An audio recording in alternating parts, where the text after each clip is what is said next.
Good to see you. Okay, I just have to tell you, I have a 16-year-old son who thinks you rock the world, but you're Saturday Night Live, I'm telling you. We have it on PVR, and he watches it every freaking day, so thanks. Sorry. It was very funny. It was very good. Bonnie, before you start. Look that way? No, towards me. Oh, towards you. Okay. So I'm talking to Tony for this interview. Okay. Okay. What a terrific job you did in this film. And what was your initial reaction to reading the script?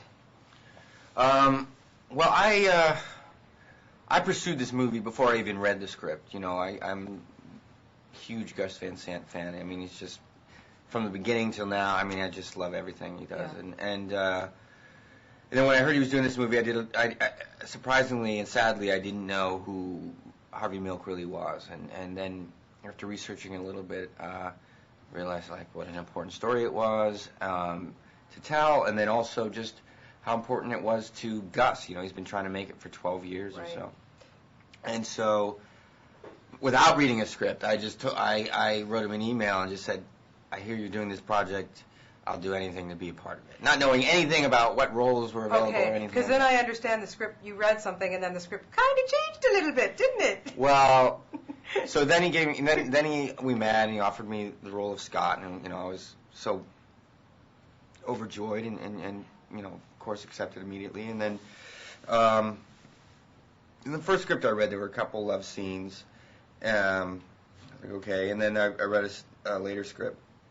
And there was page 5 or page 8 love scene that was added, and I said, "Gus, what's this about?" And he was smart. He said, "You know, Sean is playing this gay character, and in the back of people's minds, people are, you know, they're going to be going to this movie and saying, all right, he's playing a gay character. When is he going to kiss a guy?" Right. And so he thought, you know, it'd be great. Get it out of the way so people can get over it and really enjoy the movie and focus on, you know, what Harvey really did and, you know, his accomplishments rather than is Sean going to kiss a guy. Well, you know, if you're going to have to kiss any guy, Sean Penn, he would be a good choice.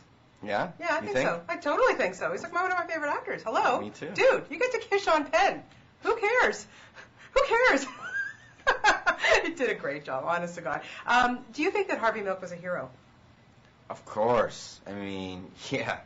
Harvey was, you know, a person who, up until he was about 40, was living in the closet. He's working in investment banking.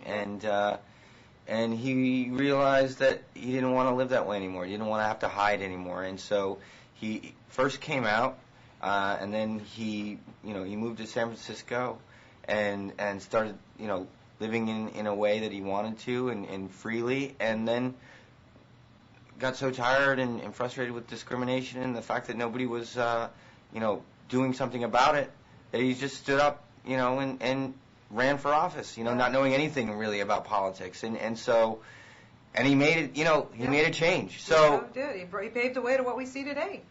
And not only that, part of his message is, you know, it was for people to be able to come out if they want to. Yeah. And, you know, he would get death threats, and he you know, he would ignore them for the fact that he thought it was important for him, you know, to be in parades, to be in the public, for people to see him and set this example for other people to be able to come out. And anybody that, you know, puts their life on the line like that is a hero. Is a totally important person. Well, you did a really fantastic job in this, and congratulations to you. And good on you for going to school, man. That's, you know, I think you're my hero right now. Oh. I do. You set a very good example, and I tell you, my son looks up to you big time. Thank you. Good.